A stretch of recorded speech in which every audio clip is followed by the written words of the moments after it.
Oh, cafe boy modern. A boy modern.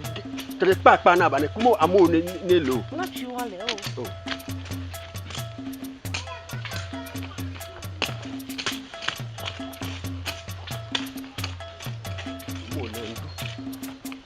We can be mayhem and one. I can back do me. Actually, I'm working. Oh, come on, you know. Mine eko. Inke ko yake ba shikone no. Ah, mini ji inke ko ba ke shikone ka ba no don.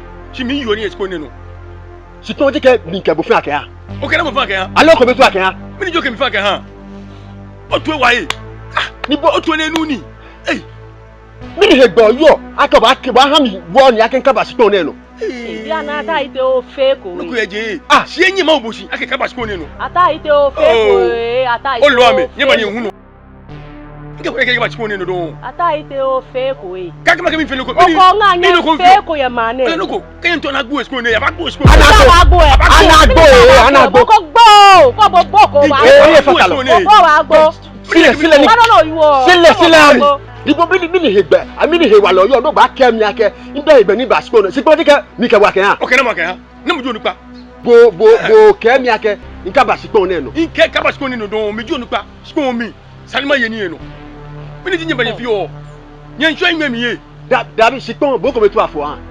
Dike shikone ke bo fe wo no. O ke na mo no. Di na afo shikone an wo po de ntie. O fe ko eko ake shikone no ba na ba dodo ko e no.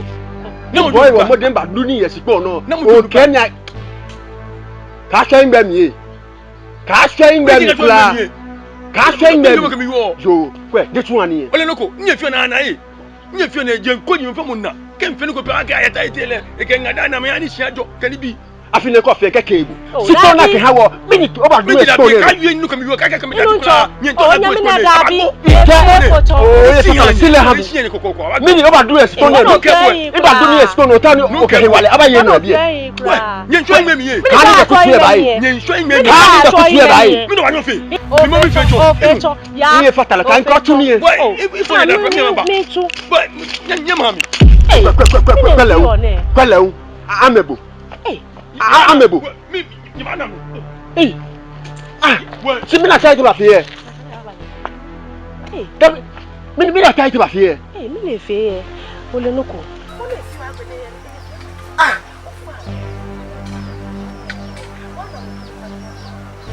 ana wo kunu pako nke ana wo kunu pako awana wo kunu pa gege bi jiwo alo gbe ti mi wa ta sile wi sa ni gege ti mi ni ka fofo na kesa ne badana ana wo kunu pa ana mi le chekela di ana wo kunu pa ki amini sipo dika mi kela ke ha dika mi kela ke ha mi le ba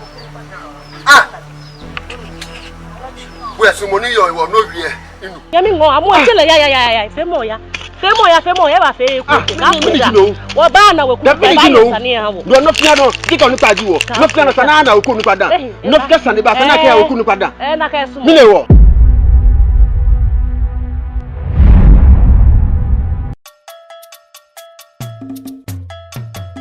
mila sani le me kokoko mini sani de gbogbo me sani le me kokoko anu jo mini sani lojo mo be ba ne tobo o yo ya kesi no mi e mo bo na do kemba mini sani nye mi fiate school no ehun no e ke nga meta me hu school no eh mi no we ko onye bi nu le e so me ke me sipo ye na bo ke to enu ni mini wa mete sipo no ke nga na me hu sipo no nkele ba twa e ke to bo ne ke no me fio ye ma na mi ne ke no me fio ka wo wa wo ye pe abaka ke si wo ni wo hi ka ye po wa wo hi e na fobu nenu o ke me ba play school yi chi school na le ko ni baba sipo le ka so hale mene no fitale ka so hale kula ifio sa mama ni na me eja me bi bi oni me gbe te na fobu nenu o ke me ba try school yi ajo ke ka so ka fo ida mama ni ne ke nga eja me ka ye e nga je baba mama ni na eja me si ya kokoko iko ka fo me da onu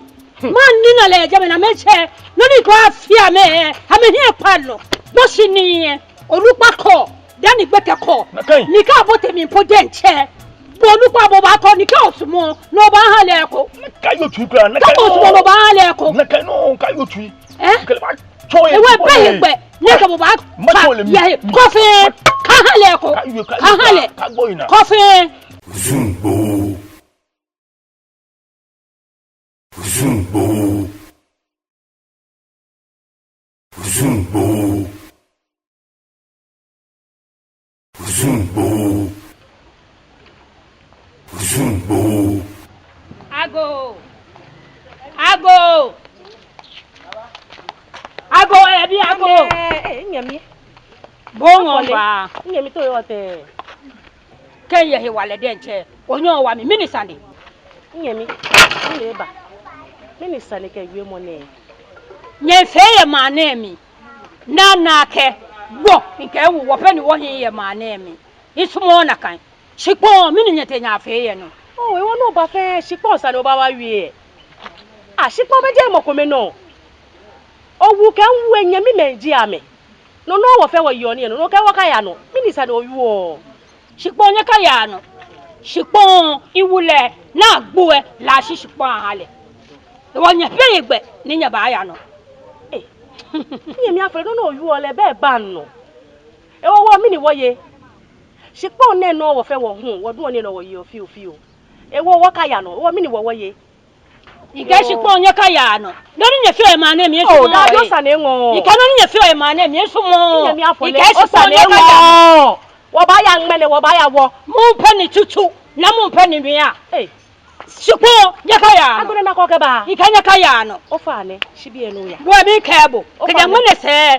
Shikpo nya ka ya no don. Fa bo shibie no ya. Ike nya ka ya no don. O shie no, o fa ne mi shwe. O shwe mi. Mi shwe. Yo wo ba ya no. Yo wo fe wo ba kwe. Ya ma na mi. Wo ba kwe ya ma na mi. Ka ka shibie bo shibie. Ka ike so ka tan he. Shibie no ya.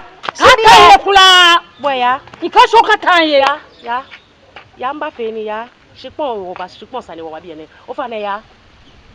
Ya wule be ke ba ya ya nanye heden che minisani shikpo ko be wa ke le ke wo sa ke ne ke wo ka ye ni ye pe nye yi oni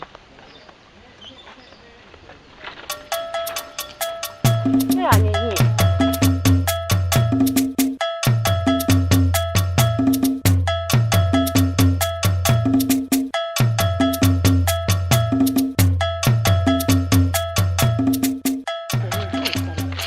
Comment? Tete ba wi. O tete yin ya mi. Mini jino kenga. Ina mini tui. Mini jino kenga nga fe ye shia mi ye. Ah, no ni ko nga fe. No ni ko nga fe no ba o ke mi aba be. No won ba. O nga ke mo la ke ka chon shia ke wo. E ka chon shia ke wo. E da ke shikpo. Je bo fe jibi. Okay, nwule nye meji. Wo ba ye ni ye no, ngmene wo ba ye ni ye no. Na wo jonu pa. Ka bo jonu pa wo mi ni wo ye. Mi jonu pa. No ewo. No ewo. Mi ji onupa. Ewo no ewo. Spo mi se neba jende. Mi se neba jende mi jonu pa. No nko be ngene ko le mi jonu pa. Oh, ye no no yo nya. Nya bo. Wo ba ye ni ye no ngmene. Wo ba ye ni ye no. Wo. Iba ye ni ngmene ba ye no. Ya ke si nye. Je ko mi akesi. Nye fione ba na e. Nye fione ba na e. Jo ko mi akesi. Ke nye fione ba na e. Ka o fione ko pa ke ni. Ai tele ke nga. Nye besuba. Wo besuba. Nye besuba. Won sumo. O ko nga nye besuba. Ke ni ka yes ko no do. O ko nga nye besuba. No nye to ni ba. E baba. No ke. Mi ke o ke ni ka yes ko. Ne me nya pa ne me. No no yo mi ni nya. Chipo mi jonu pa mi no ni. Se ma ko so to ewa. Itu ewa. No ni wo. Ni nye to ni ba e baba. No ni wo yo no ko ba. Ye di ama no wonu ni.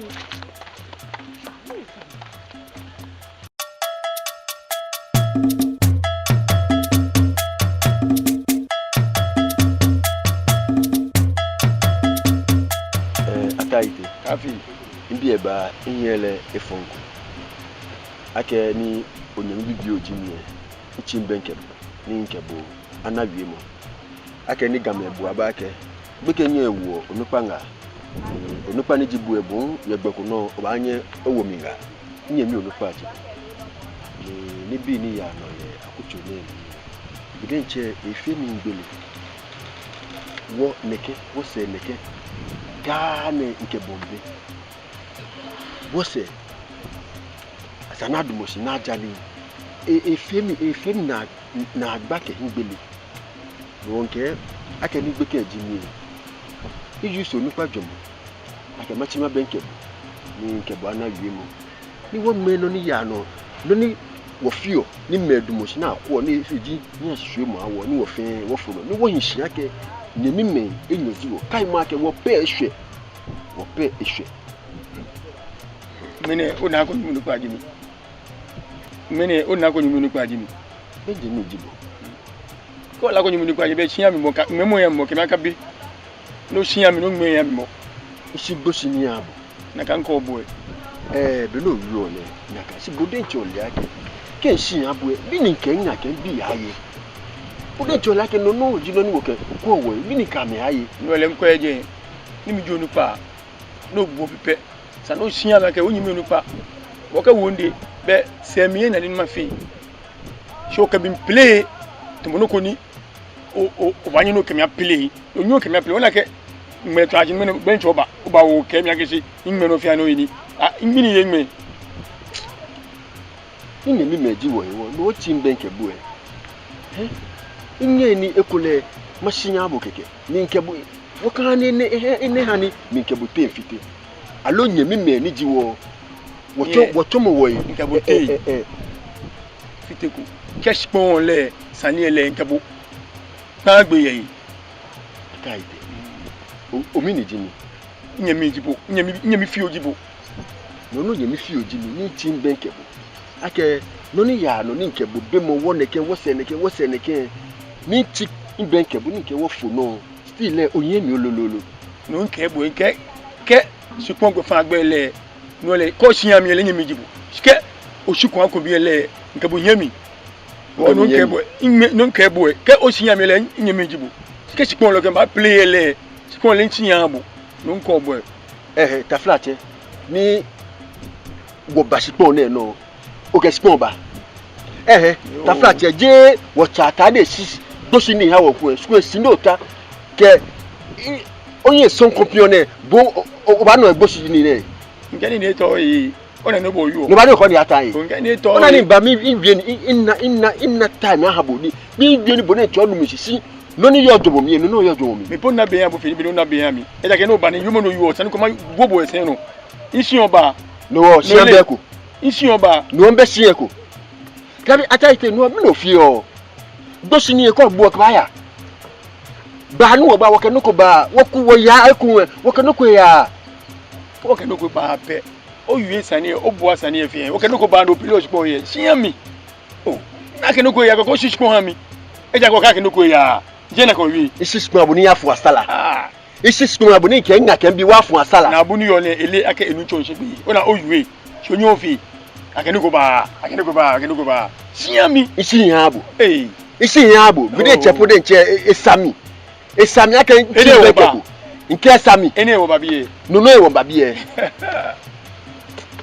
ameni be mojibo ken gbo ma na ni ene wo babie sipo e no wo babie ne sipo e wo ni sua wai teshi no ya be konye ke sipo wa ole inga me twa mi ka fite mbe kula ni afite kula ke sipo wa ko akọ bagba na o kenti na ke tabie mi ya twa me feta ngai teshi no ya ke sipo wa teshi no ya no nko boy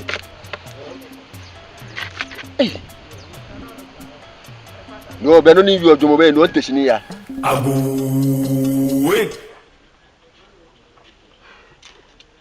ago ya bi e ago ame namo fane mi oh ba mi na sen shani o wo se o ya don bonamo mi cafe mi ne ga bo ba bi inye le fonko meda mba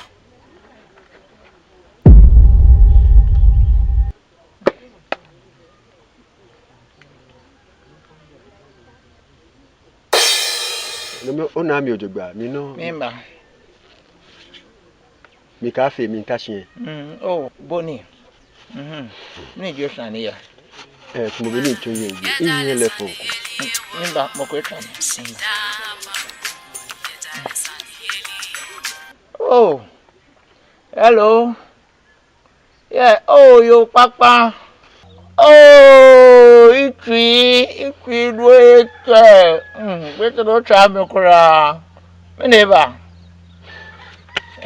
Oli sande ko inagbo ebiye. Keleba wi kemgbe na no matrabo. Onu. Nsubolo na pa sumo boy. Green length mole. Kat mole ni ke o ne ke mi abi ke bo bi o yi wala. O la gbeyan. Oh. Gbeyan. Mene le ṣẹ́jú mi. O gbọ́dọ̀ mi fe ne o ṣẹ́jú mi. O gbọ́dọ̀ mi ne fe o ṣẹ́jú mi. Ya bi o cha ke shi. Mo ko be kan se wo lo. Ni ka bo ba bi ya. Ti dan do ba wi ole. Wi mo no ba wi e. Wi mo lo ni dwemmo. Yo mi dwemmo. Yo nke dwemmo. Mi ni ke. Wi dwemmo. Wi mo dwemmo wi mo lo ba te se bi e. No ye be ko no ta no kwenya ke wi mo ma bi mi ni je dwemmo wi mo ma bi alo mi ni. No ni yo mi pe ja ke enyami ataite ne pete mi tuntu. Efe no ko ale ka mi fe no ko ye ma na bi ne kan chi ye kula. Mi na ataite efe. Efe no ko ne kan chi ye kula. Dosi ni na siawo bi nkele ni wo chata e siawo. E ka mi pele gbo si ye. Mi ne wo. E ka mi pele gbo si ni e. Ni no ke ge ni nu si pe ja ke. Ni se ne kan na kan bi wo momi. Ni bono le ake momi ni wo yo no ke ko wo efio. E ko na ne ke ba momi ake ke de mine se ke ya mi e ka ba momi do. E ka ba momi do. O le sande ko wi ke je mine se ko ni aka twa shipon ye bi e. Nde shipon ba gbo ba botemi. Ata ite e ele ake shi gboshi ni e o kele no ni. E fe mi na pe ke pene e ba ke nkata ke mo na mi e ba ke ne ke no mi gbelu eta o ne ke mi ato. O le sande ko na twi. Ata ite e ele ake gboshi ni e o kele no ni. Kan de ken ba fi e. Saka kwe. Naja. Sanaja. Sani gboshi ni ne aja. Ni ne ke hinti ne e se fe afo sanaja. Abaja na kwi. Bwaba mi abole. Opo mi amandi enu. Ya, matuna ake okunu pakeba. Ni wokwe. Kela abola mani de kana ya machine. Na kwe na jale ke gboshi ni ne. De ke twenjo la ba. Ni aka kwata wala hin. Na shifie mo ya ba. Si ke kwa na yin e na mi beke ke kwa na e na mi beke si tuye hin kula ke be ku tuye ba. Ataka. Ke be ku tuye ba no ma fe lona. Ke be ku to no ma fe lona le je ba so e. Oh, ba so e. O ba fe mi ni. Na boli ake no church gbe. Pele nje o no da. Oh. O jeje nke no no yu o. No bo okwa yin. Ogwe no no yu ehin. Ma na. Chele no kala wi. Chele no kala wi ne fe icho kono ne kan yin ma na mi e. Icho kono ne kan yin ma na mi e. Chele no kala wi. Ya. O ko no ko eje. Ya no ba bebe. Onu. Yo mi ya ba.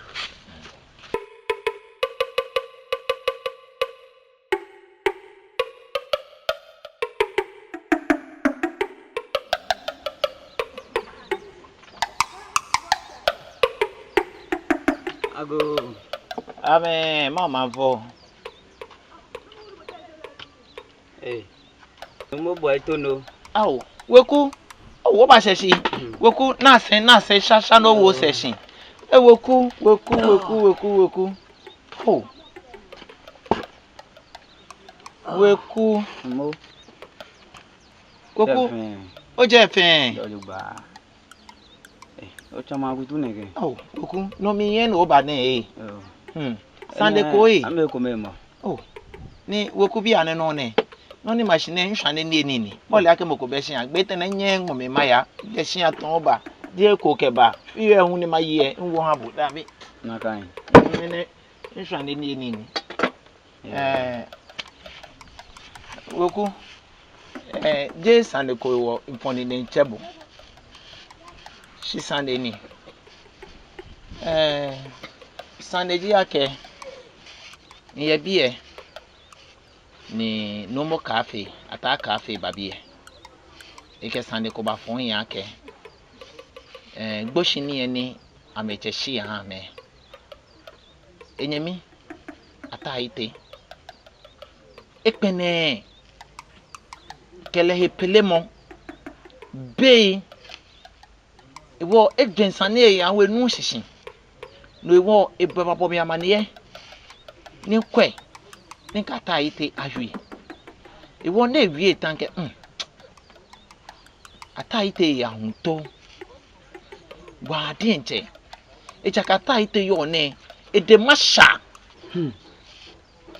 edemasha ni keke kebue beni hunu ba ke nyoshin ekebue gbena ni won na ewie pe nke ma bomode ma na fumbu ni ami ni kebue ahwe ni akwele kesande ne bona fe ni anye na jagboshi ni aha mi ne ke $20 aba ni eke gwala ke ni bi anye patamo fitemo akaba no iwo infone ne ni chebwe bona fe ni wakwale kengbe yo ekanja bia be maya ata iteje bo de anke ko te okele ba wie dwemmo okele ba wie dwemmo kani ehemimi mobo kela wie dwemmo $20 aba onu yo be ma bigbe yo okay yemo yo ko meni nke nyegbe ya bo mini akutu nke bo aken swande nini no ba okay ko ba fi ehun ni yo ye hia na maye okay san ha bo ekon weku ole saneko ke akutu ne omo be mana abusa do kan to enhin no wo na kan o kwehin nke ke no ewo osumoko kan si nwe betashin si ene nke bo ake nsande nini yo maya ya kwa den okay yemo di mo ko sumo nwe tashin taite mene pa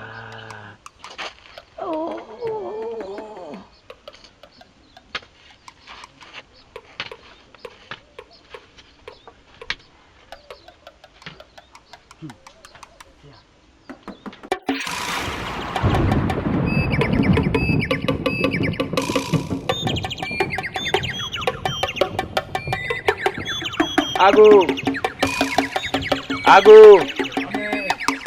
Namo yi. Woku. Oje teno yi.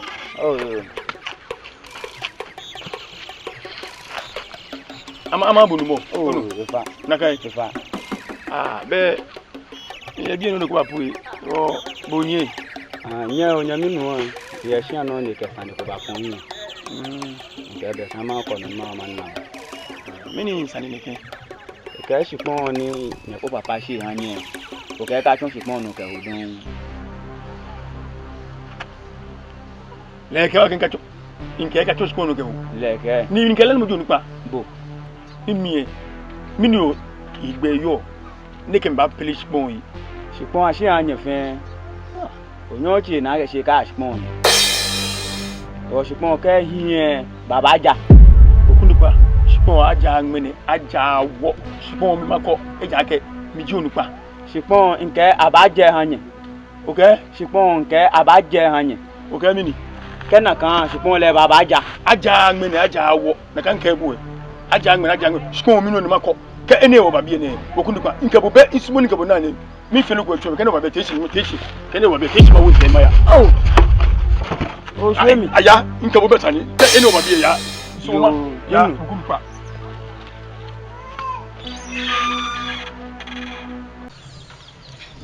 na ele Woku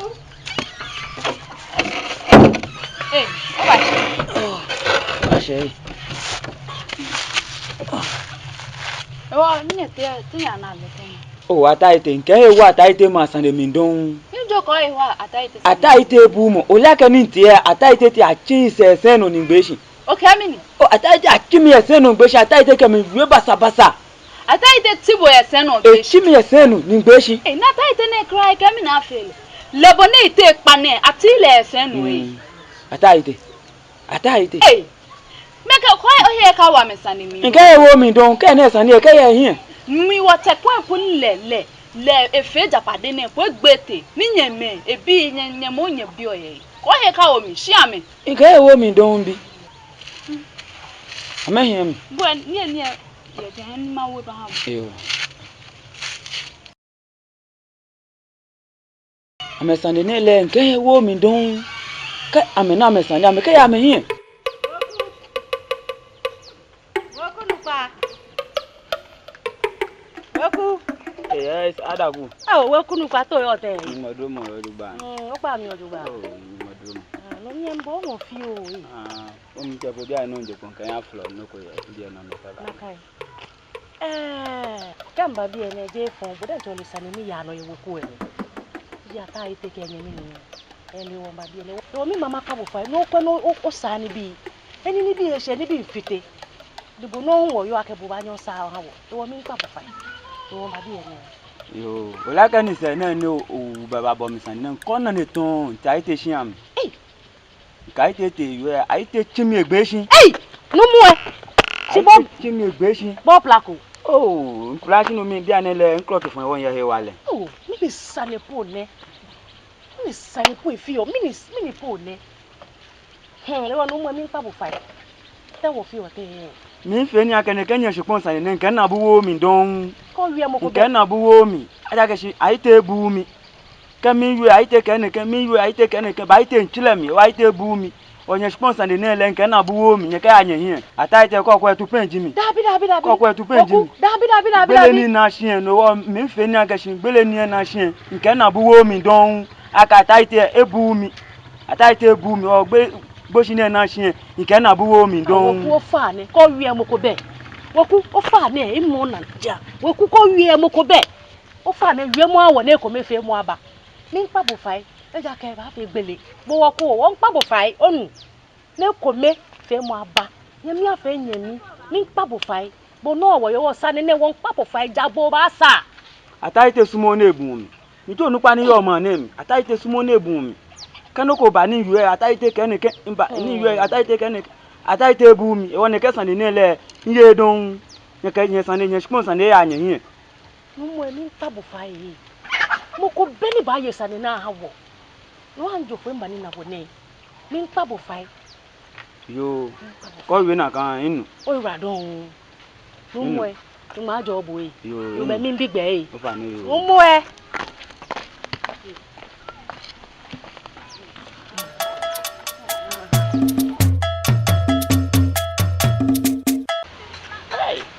Na ba gbe mi o. Na ble o. Na.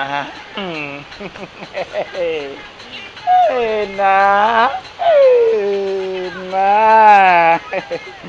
Na. Na.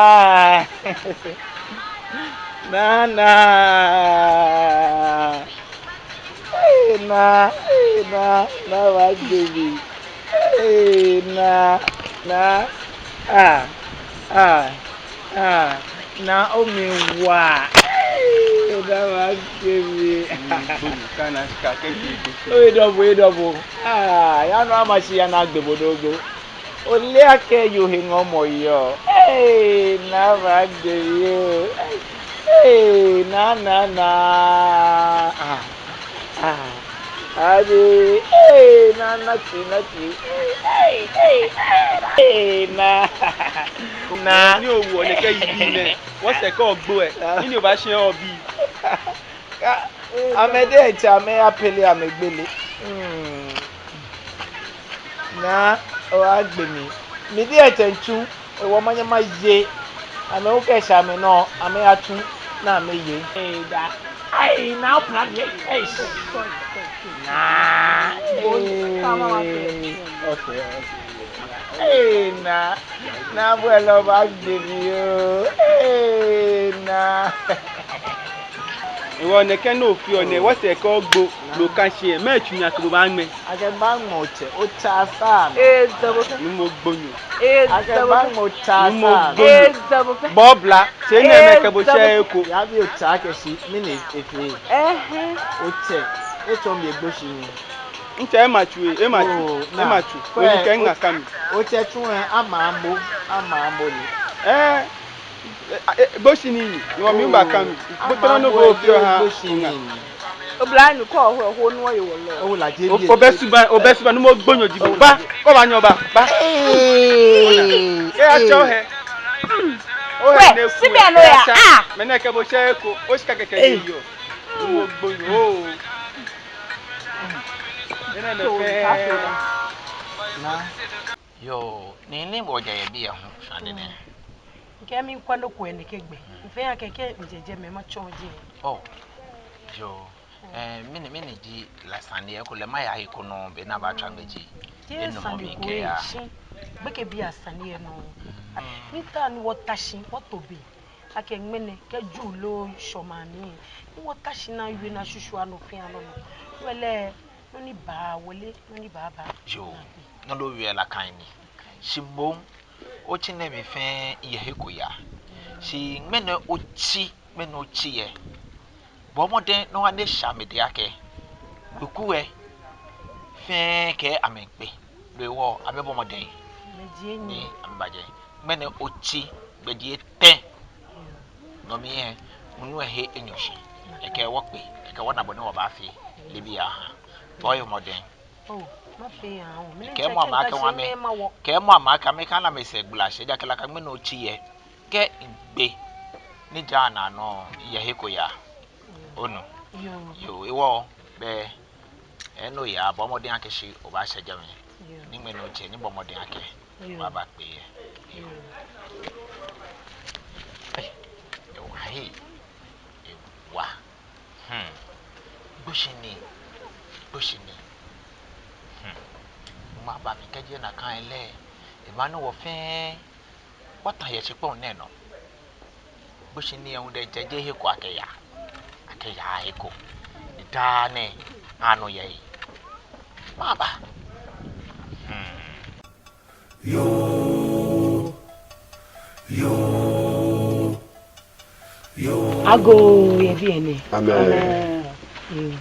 Mene weku shini wotane ni wokpe ye biene. Wontoni ata ite kenyemi kafe. Ame gboshini na me pele oyi. E woni dane ntinti yo amete ke be ke no moe mene wamba woba tashi na jagboshini ame. Yo.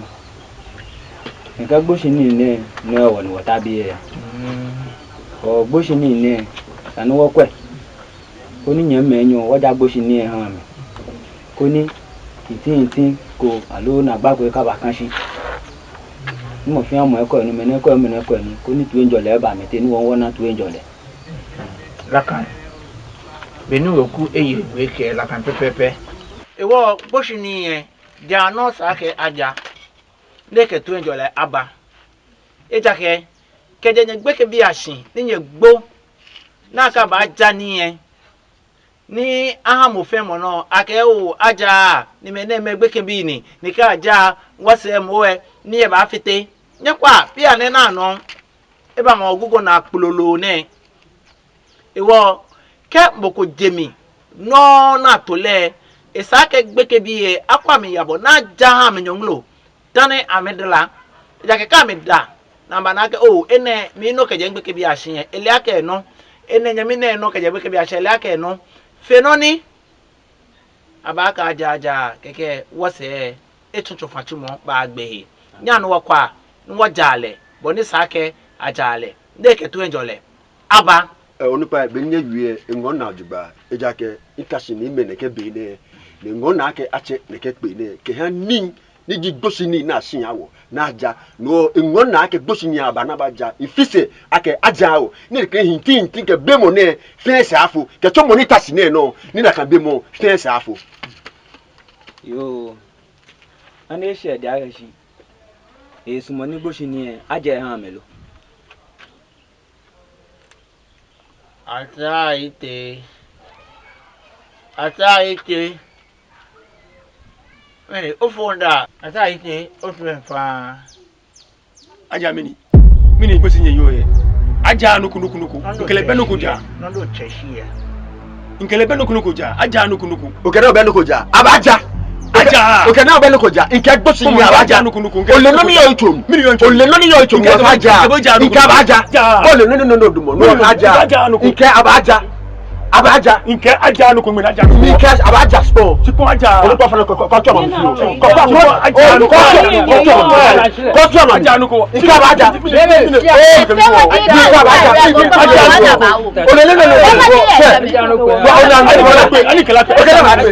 Ona mi be ko na.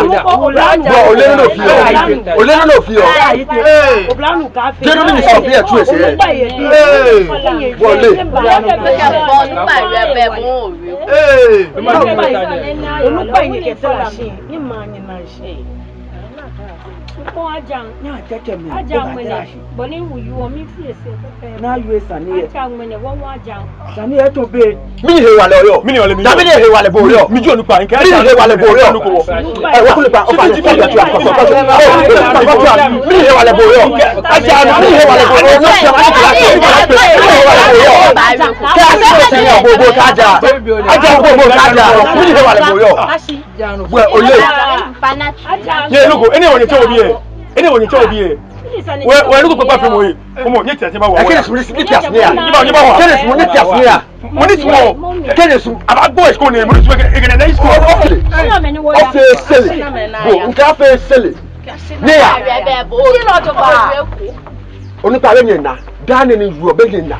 Nyina no ne fe abi ene. E fi opo fe neke. E fi opo fe neke. Teri na wacho. Ba na tui. Ona wa to. Ba won nu pa na tashi na iwe. Ba na tui. Bo fe bo no ba so nyem no pa ni. Kenye mi onipa no nkwe neke. Iwa ahe ni yende. Ikwe neke iwa ahe ni yende. Je yin ne. Onipa nye bo amode ne chale. Nye bo amode nye chale. Leke je na kan. No ni baba Ibrahim. No ni baba Ibrahim. Na tui. No yan hin. Ka fe kenye nyama hin nye da nye anke.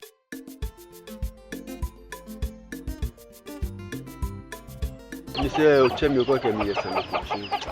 Wo la ke ya ke ba e ina de kan kula ke ha wo biyo ne. Wa nye ofele fi o am. Ke eto e ka se mi pe. Na kan. Nke mi to nke fun yin.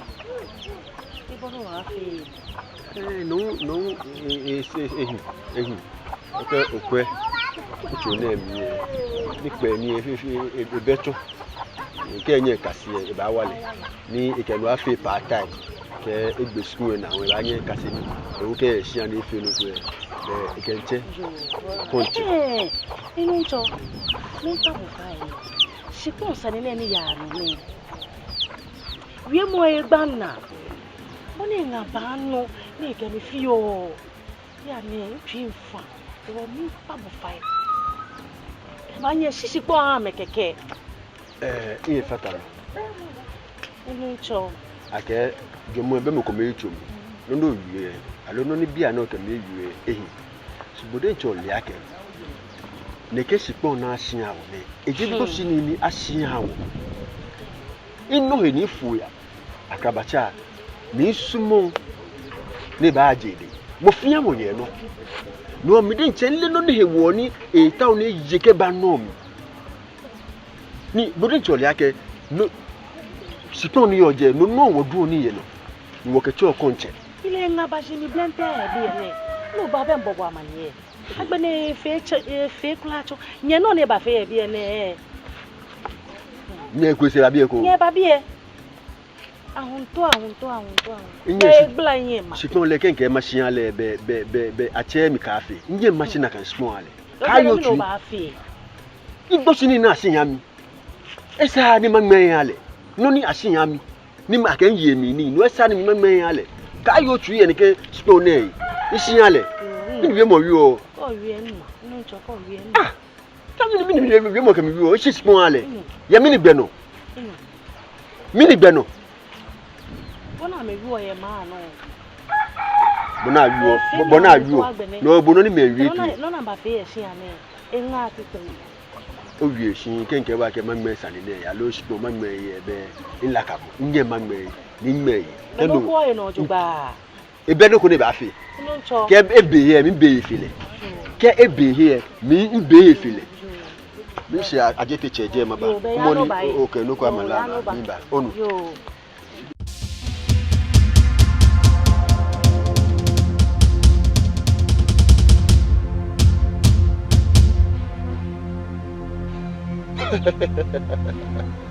Dunga. Dunga. Dunga. Dunga. Ame. Onyoba. Dunga. Tashi. Beka bi neba. Bename hashiye. Ba men hashimu. Dunga. Dunga.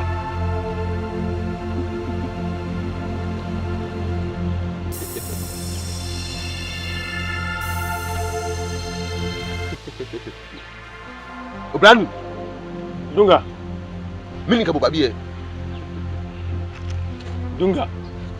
O na me biye je efonko. Shi sane ko gbana. Blente nyemi tuntu. E ka mi place pon na gbona chia o. Ni mi jo nupa. Ni sane shi kwa ma jendie. Le gbe ke mi place pon yi. Ni joya hu. Inana. Mi inye manu na kanomo. No nke no mo ba ha bu kuno no ami like ba no fi ami.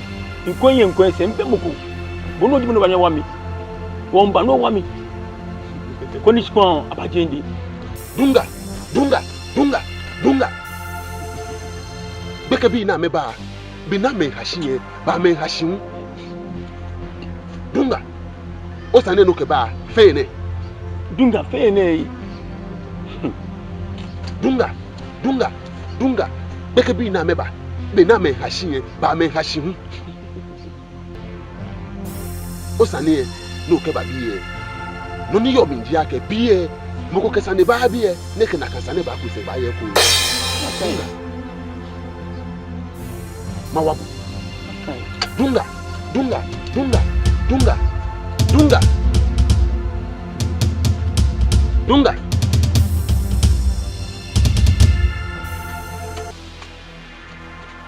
Emo.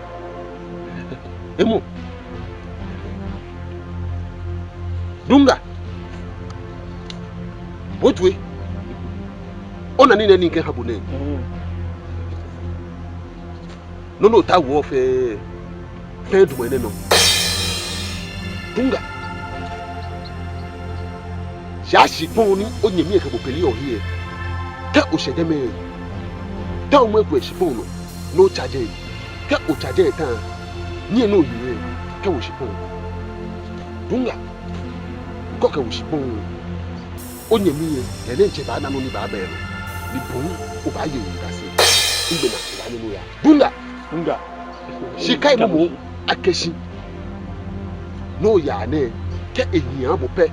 Inshidale okoba. Dunga. Dunga. O shida iye nkokoko. No wa mi Dunga. Ko wa mi chikone ba jondi. No fi anu so ma fi abu Dunga. Be ko yin no ya. O Dunga me ma bigbe mo. Be ko yin no ya. Dunga. Beke bi na meba. Bi na me hashiye ba me hashin. Dunga. Dunga. Dunga.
Bia tele no ntemo mi gbani mi ba.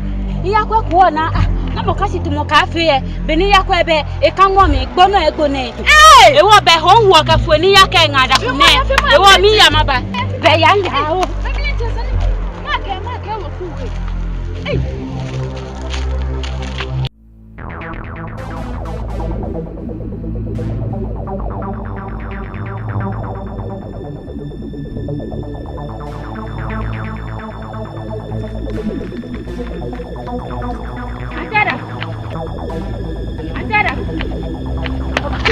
Nini, opane. Njengba no ba mimba. Opane. Owe gbo bia. Nini lo yo. Kila. Kale.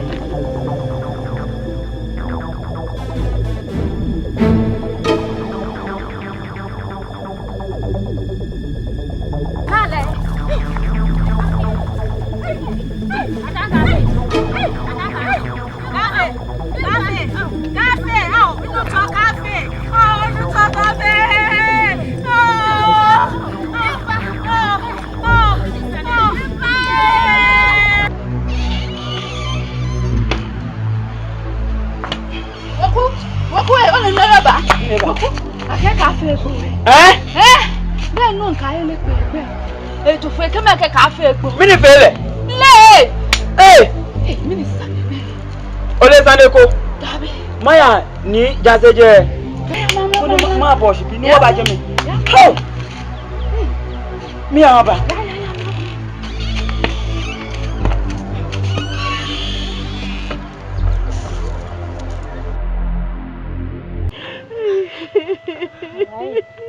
Bele ni wai.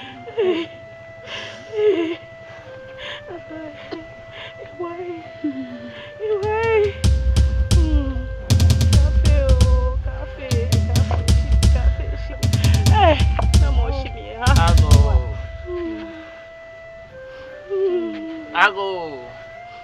Amebe.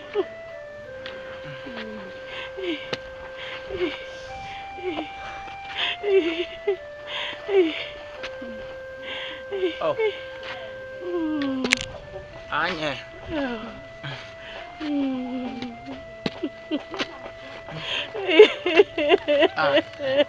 Tá no de fé.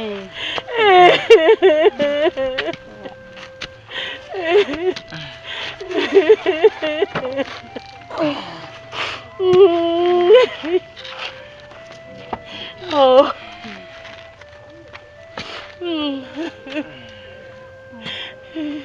Maybe if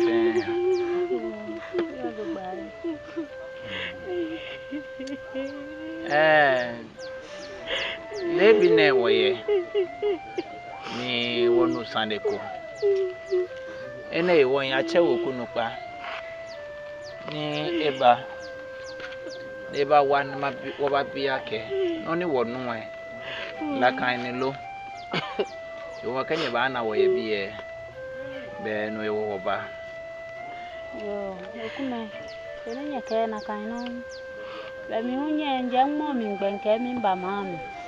Ti mba hu ni bamba she. Ataka fe ma mu na. Mi na ke moko kan je me. O mi na le po ake gbomo si wo mi o mi no ko ke fon se be ni fon ye. Mi na ke mo ni kan je gbomo de kan. Ba wo fu ni tu mo be ni che ma se na ka ta ka fe ni kan shine.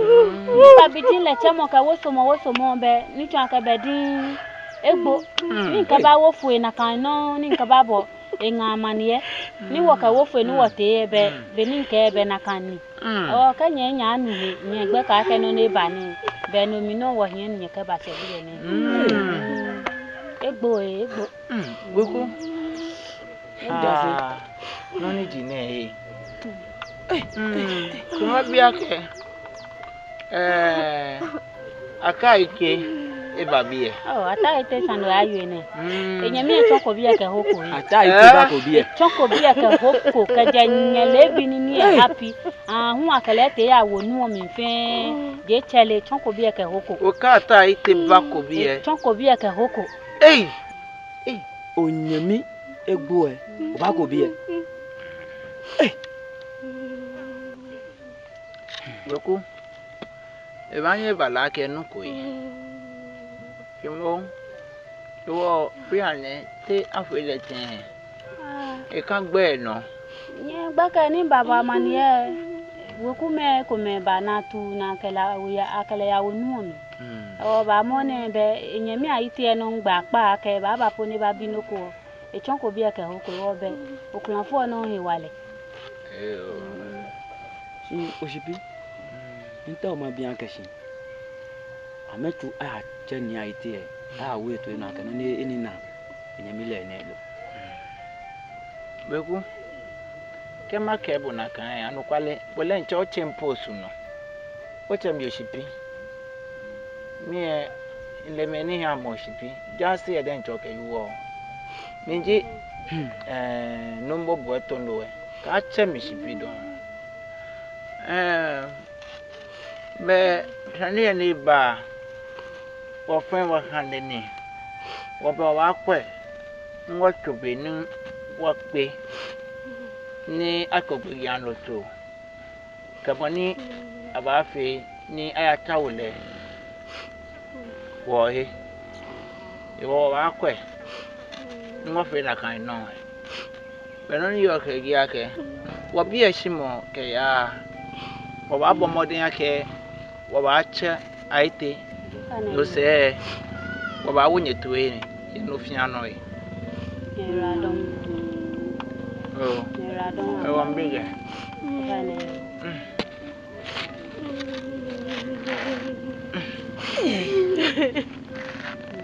Once again, if you know, no. Oh, careful, you know a cat. But tomorrow, oh, no, a name. Boy, Bemin, no, no, not a near boor, no. Room or Kajamon second when your cat and no don, and on out to me. Game of Yamono, name from Benny Gamba, and name a son in walk up your cat, I know. Kitty wire. Panoconia.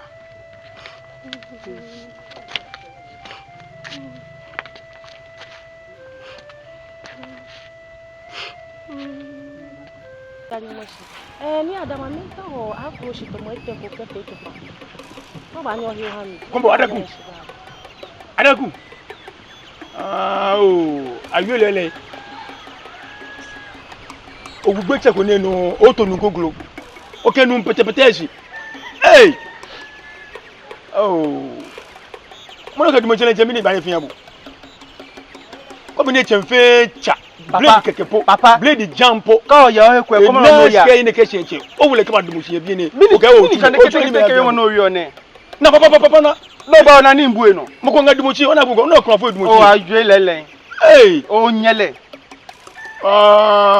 nyenye mane mi nye okran fo ke manga mi ke bi fi ne ka me ni manga me ko me no nga po na ewie yo mo no wi o si bonu tete imeni nga bi ni na abone no dumu ko nga ye no ke echubu ngona mini o smole ko be do kwanta ne ka chuku wa woni ne ka dum chi mene e yin nyemi eh oh ayuelele pa no yo mini musuwe mo yo meji musuwe mo yo e ugbo eche ko edwan he ko le ko ula no dum chi branche me shia me oje joe sani tu na echu omi e kan ni ale ko dum ko no yo o na ko okranfoni e chubu no do okranfo e chubu ngona no yo esa bu pa esa mi ni nchane ketekete o ba o ami pa esa bu esa wa wo moko e na ska po ka blade ne sheche unu le kedu mo onu ni sha pa ya ta ofa no mene e brother alo ife nyimi ya ta ofa no bu shi jomo na no yo pa mi ni ji no ba dumo ji no yo adaku komo jogba boy ona ko yen ko lo no ba yi dumo shi no ke me na dumo shi lewo ele ni ko ne ba ya kashi blade po ne ko no onesko ke bi no ko so chen ya kashi ne ba bu ba dumo kwa fun yen o kele ya kashi no ba bu no nye ma ne mi ni fi one ma ngame ke ni bi ete nye ona ke mi do mo bu ona ke mi do mo bu to sa ne kra ne ba nu ye boy ye on gbo ke yo mo no yo ka fe down mi ni sa ne kra ne mi scan ya ni en gbole wa ko ni bi ni saji ni ma kekele ona e che ko ne ke ya unu ncho ya ta ofa no bu nu e sha o icha unjo mo fe eta o ichu mi o fa na so ro en kwa ba e do mi wa next time I feel ma tu mi ale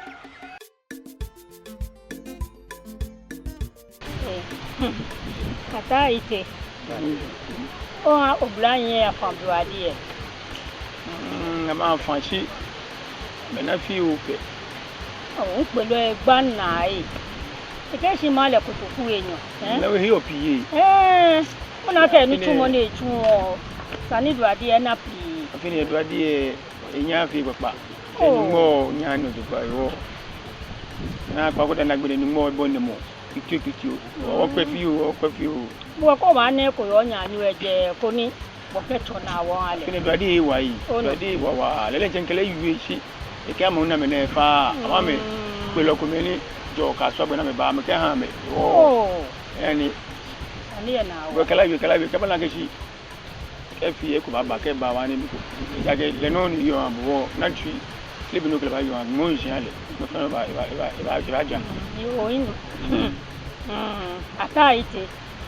Ka fe ke nga ke bile. Wa hwia me etun emi. Boni we nye na me ya na ba na momo na pe yo. Enwo na hwia ma me ni wo ka we awo tun emi ni wo la me eje me. Ka boy na ka yo twi kura. Men je nfi juma kan chi bie ne nfi yan kan chi bie no mi ya je. Ya lu ma di bi fe ma chechu echu mi. Ma hwa amehi chu mi. Chu na mehi mkokoko. Ben ke ba kan ton kele wo. Ma lo wo mo ni wo actually mo. Ma fami na me na ke mlenche mi. Sando fami to ma fa duade ye shipon. Ma di be na twi. Engane taje ne bu no kono ko sheje me no kele wie bo ne pa kwa bo ke je nwen ke ba yi shipon okay se na mo ko boy fami amehi chu mi ko meja anu ko ni mi egbote ke bu ka meja anu ko amehi chu mi egbote mi na me fi o e chu mi mana me na yo bata mana me na ni gbe ke bibi a ko chu mi nja mi le mo na me fi o ko e fi amaka she ke mama ke bo she ye mane mi amenu ko jugba amenu ko yi be ife ko ni ewo kwa amenu wo ni no fi wo na bana ke si nke fi o se pin mo ko be se ye mane mi ko fami e fi ai na me yo ambanya me ya je wo insande mini sa je okay ye ja nuku ma lu ma di ma chechwe wo kuma nuku kan je bi no mi ya je ka che kula Ashua me je fen ma lo wo mo nuku wo actually wona yese ye na me yo je mini yese wana me wona se na mo ko ya me onye mi egbodi o mini ko nkele ja nuku o gbenu ene ti ye mi o fi o ye tun emi keke ka wo gbenu wa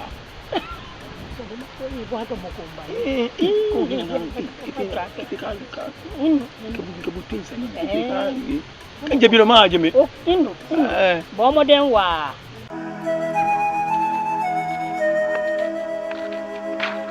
Omo. Ye monye nai ye therapy. Ye loko. Nke omanye sa denye. Omanye sa nye nke nyeji. Mokwe kimi wo. Ni nto ko ma le wo. O mi to ma yitune. Ni nke le wo. O ye fi anye lo ni bi shi ancho. Bo shi ni wo ni ni. O mi ye nye de ni nke le wo. No mo ma nai se fini nye yo mi ye. Ina no kunuko nye tira nye bi e fo na ni na. Nye fia nye ya yo ya nye lo ni bi ke sha tuoni nke le wo no mba kenye we bi ma kemba ko ko bi ene an nye nulo benye ni yue ni wo mba wo fite be kula o maya no kenye nye fia nye lo ni bi e tuomi ni nke no kenye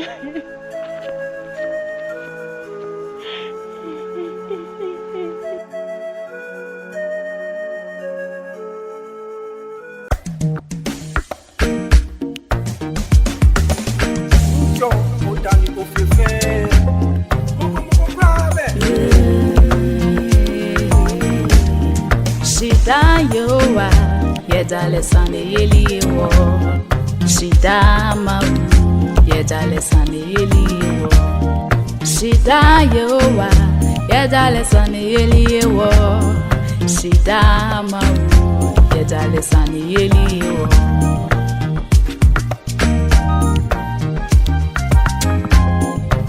Yeah Shita yo washi, mi ke mi chife, ne magba.